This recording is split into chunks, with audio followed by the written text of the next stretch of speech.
Hi, Euro. Hi, Sky.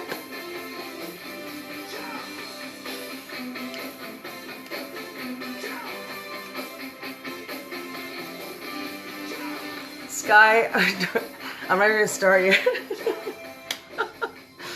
Oh my God. Hey, Google, stop. Okay. I'm wearing shades because I have been so sad today. True story.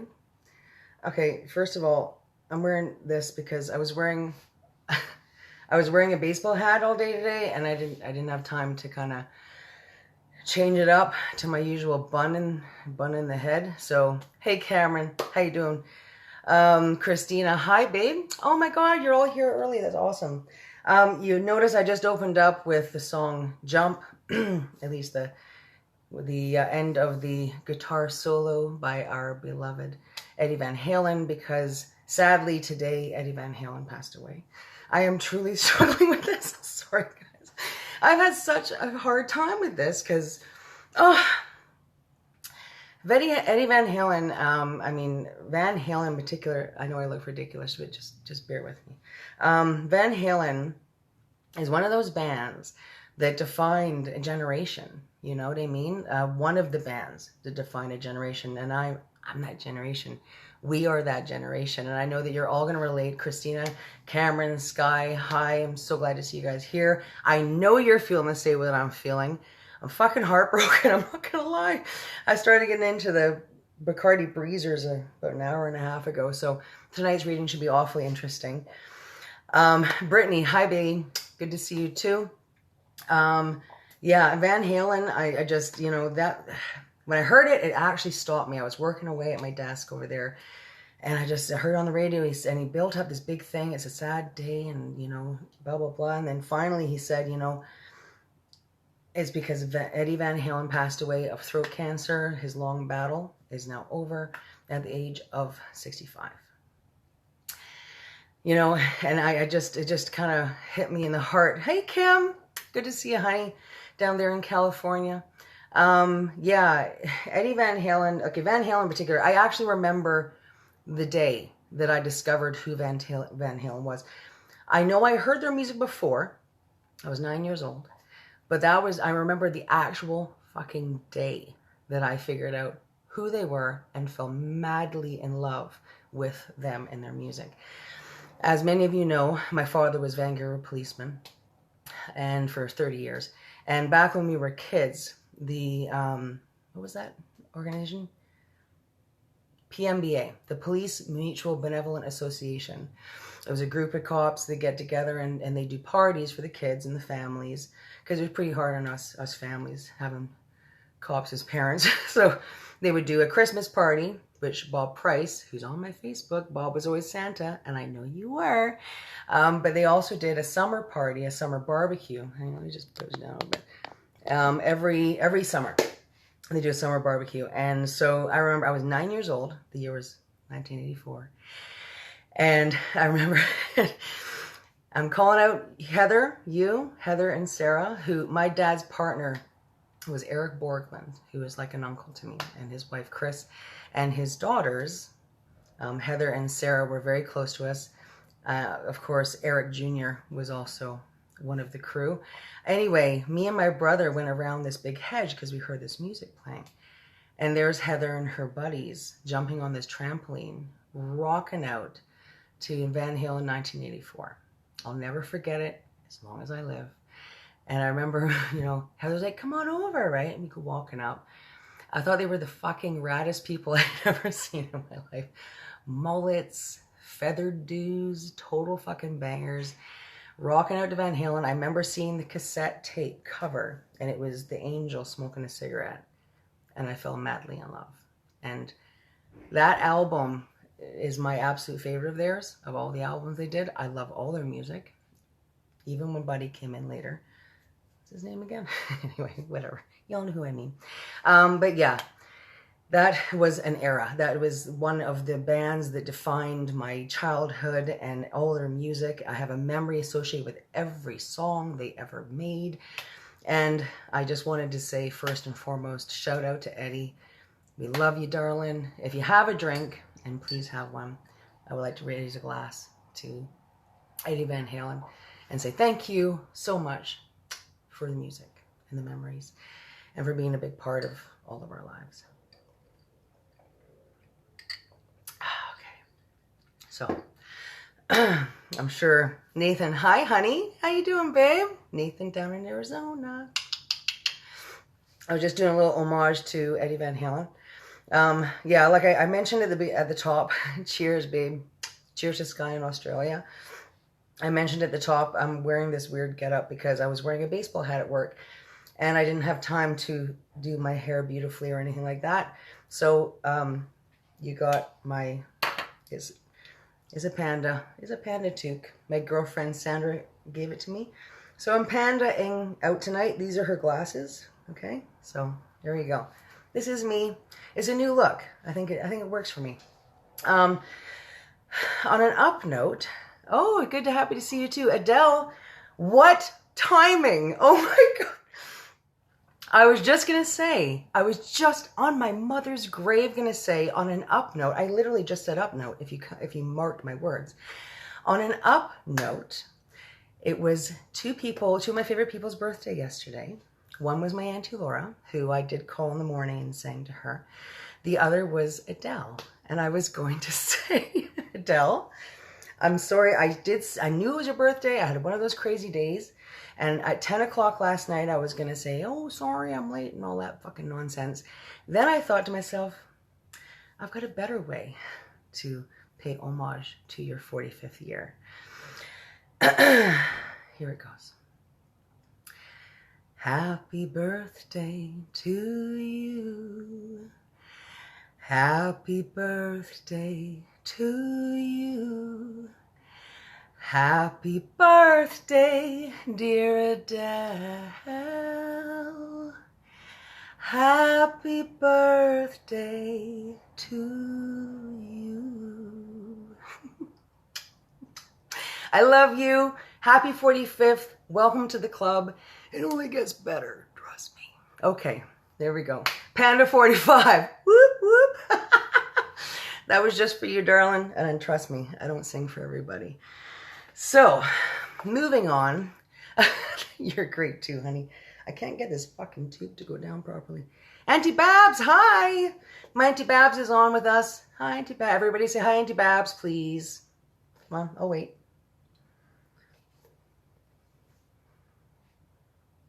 You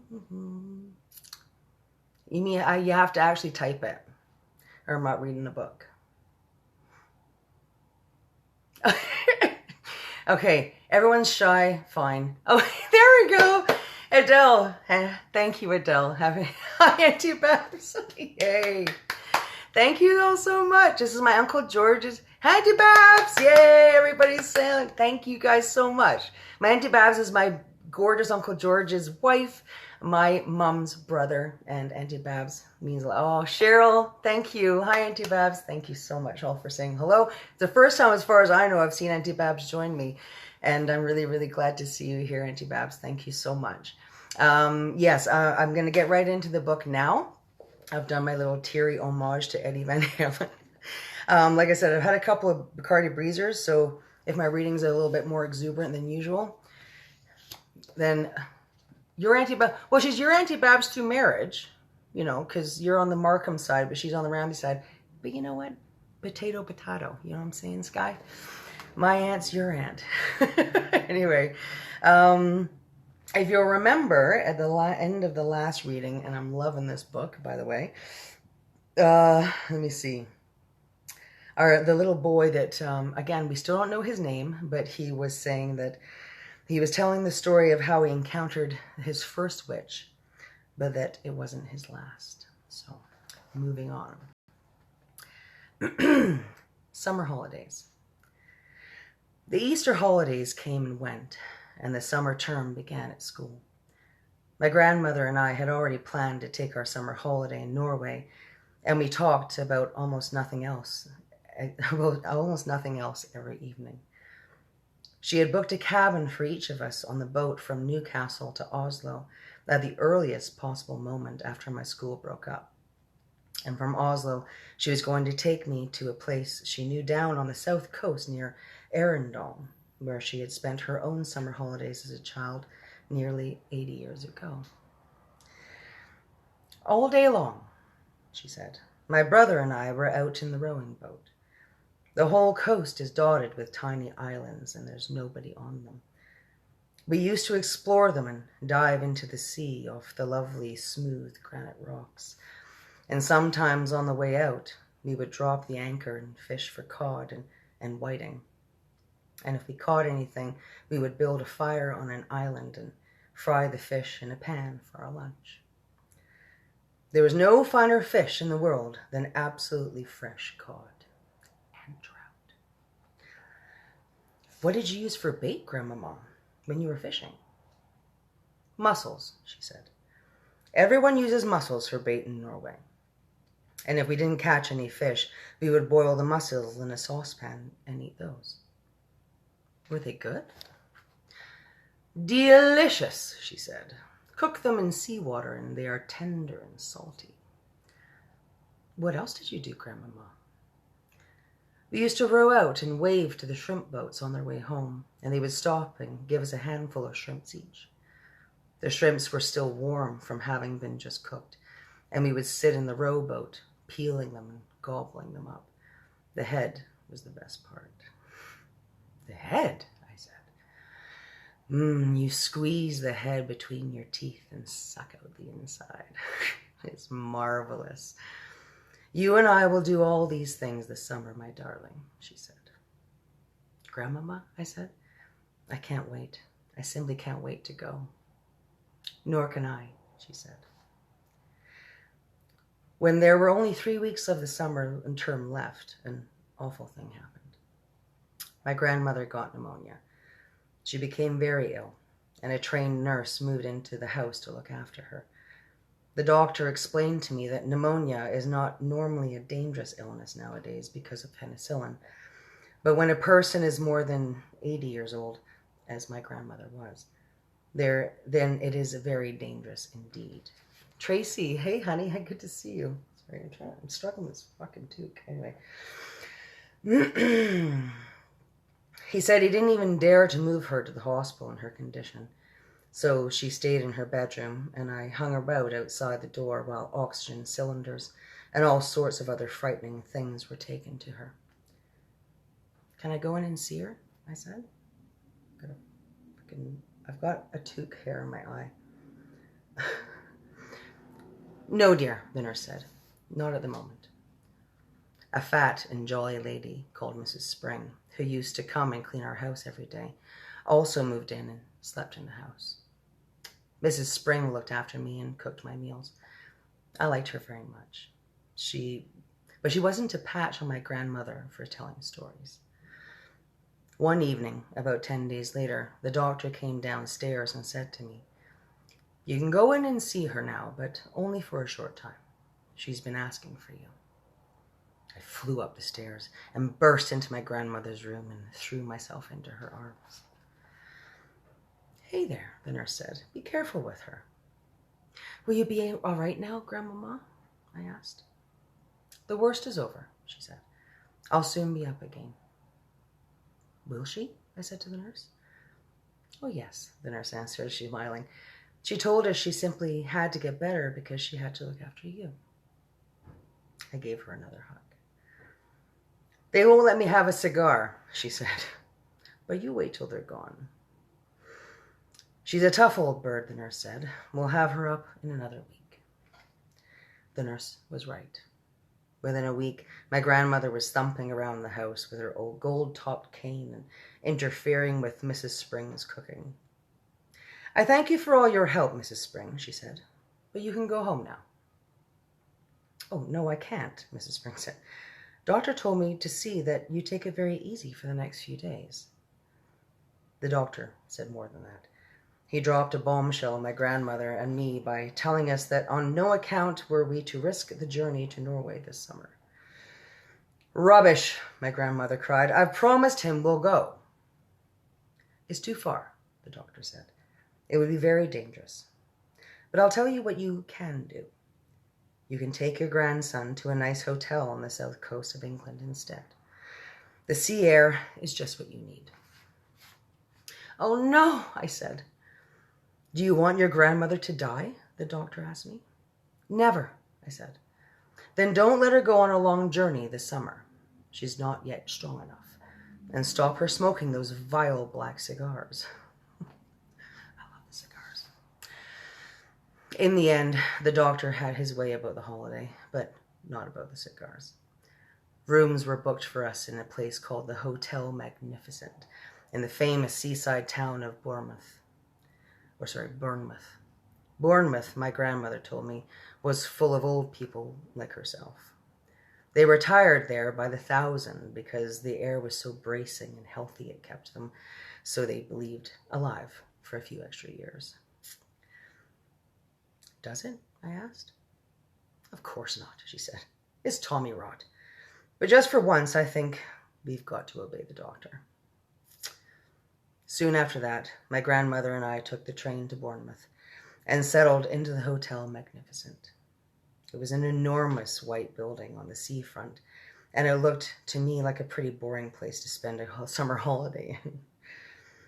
I had my own separate bedroom, but there was a door connecting my room with my grandmother's room so that we could visit each other without going into the corridor.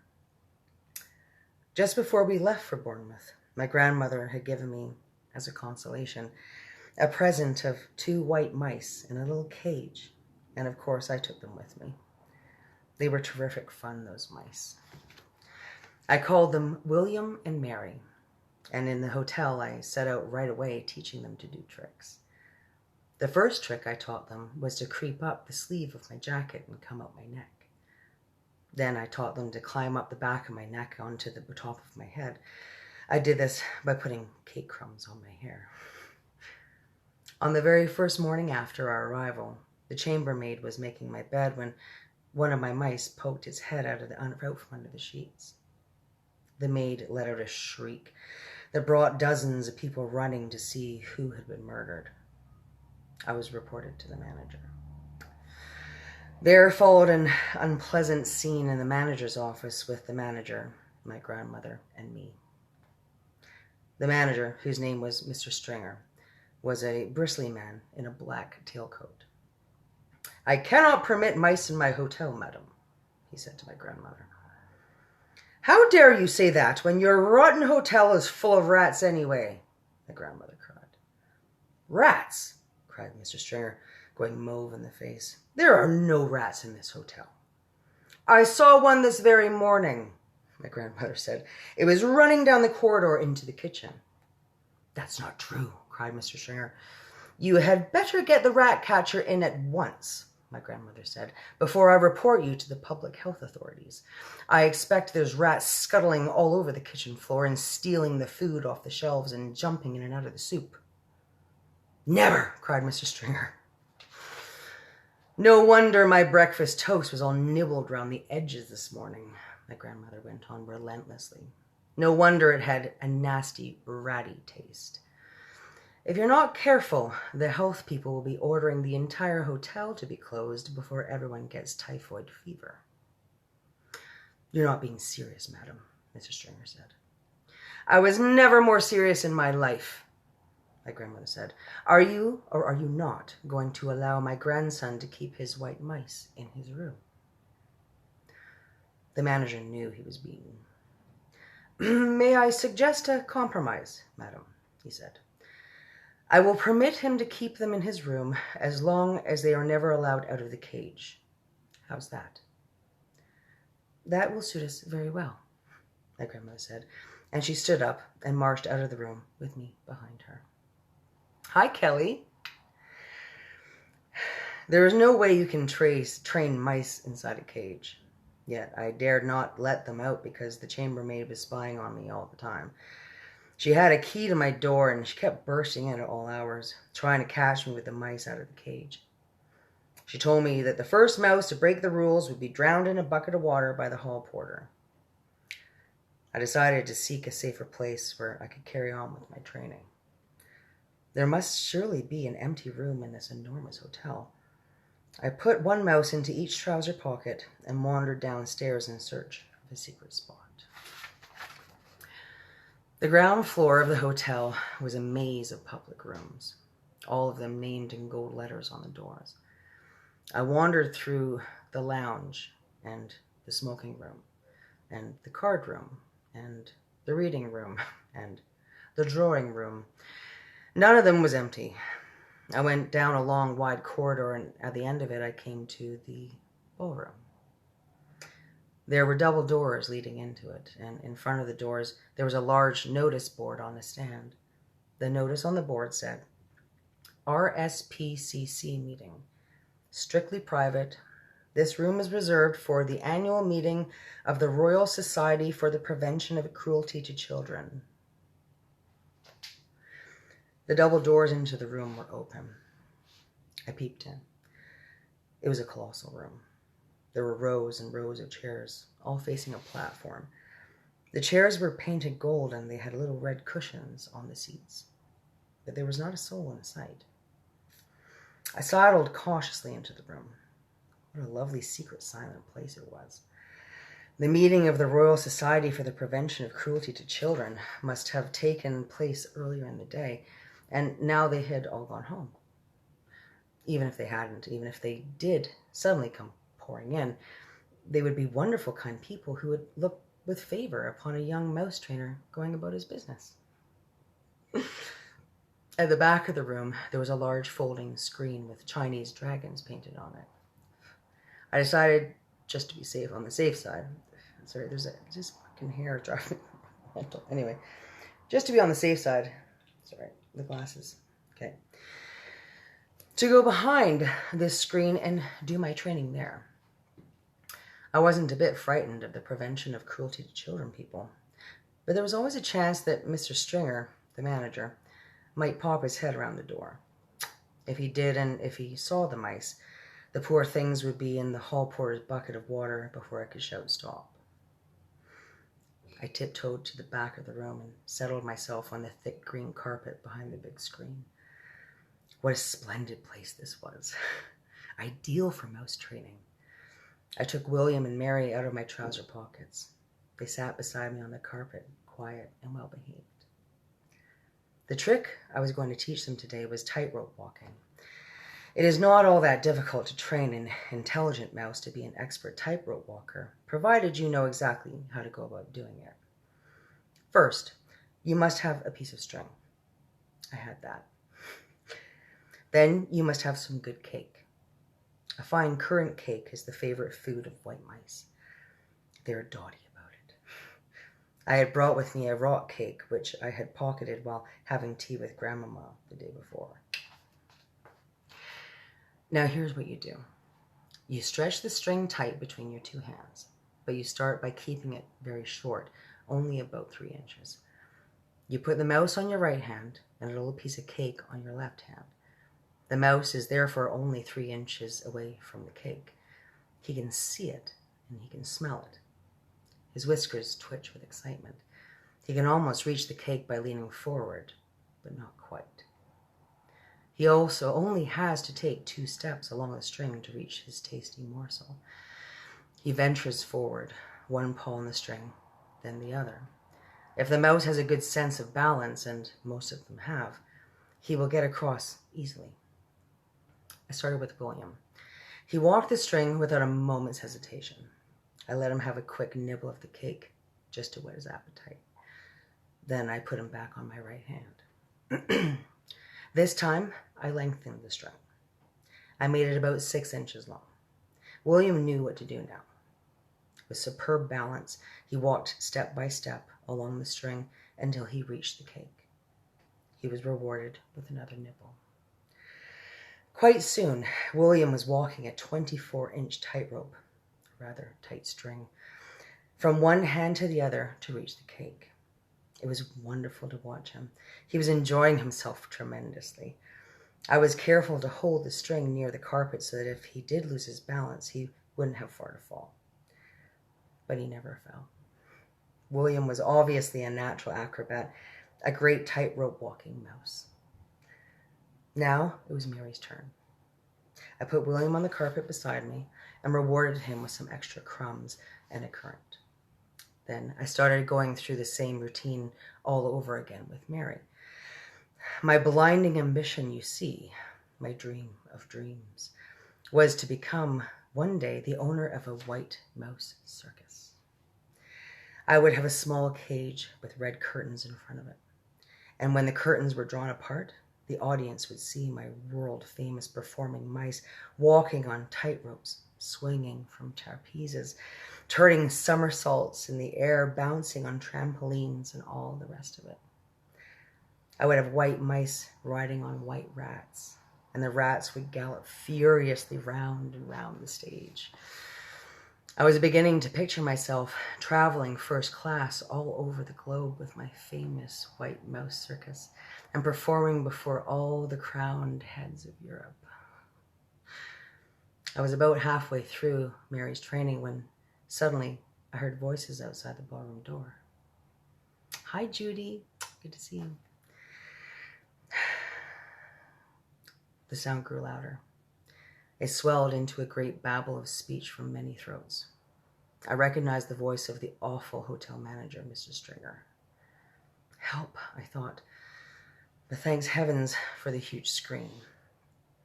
I crouched behind it and peered through the crack between two of the folding sections. I could see the entire length and width of the ballroom without anyone seeing me. "Well, ladies, I am sure you will be quite comfortable in here," Mr. Stringer's voice was saying. Then in through the double doors he marched, black tailcoat and all, spreading his arms wide as he ushered in a great flock of ladies. "If there is anything we can do for you, do not hesitate to let me know," he went on. "Tea will be served for all of you on the Sunshine Terrace after you have concluded your meeting." With that, he bowed and scraped himself out of the room as a vast herd of ladies from the Royal Society for the Prevention of Cruelty to Children came streaming in. They wore pretty clothes, and all of them had hats on their heads. Time's it. I can't see. Let's go for another one.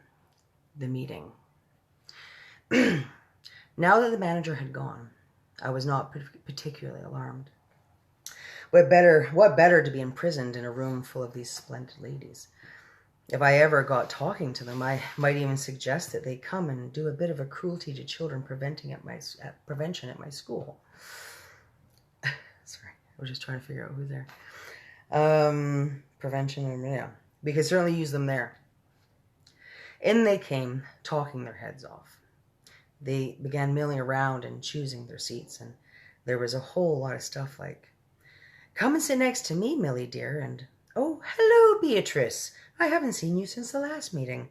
What an adorable dress you have on." I decided to stay where I was and let them get on with their meeting while I got on with my mouse training.